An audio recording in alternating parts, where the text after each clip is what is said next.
ज्ञानी कैसा हो? मुनि के जैसा। और दानी कैसा हो? राजा के जैसा।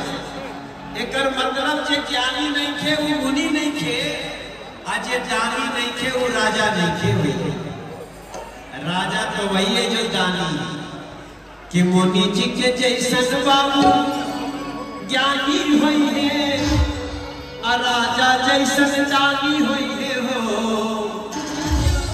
एललना एललना एललना आखिरा मंडल राजधानी हुई है, बापे जस संतानी हुई है। हो एललना आखिरा मंडल राजधानी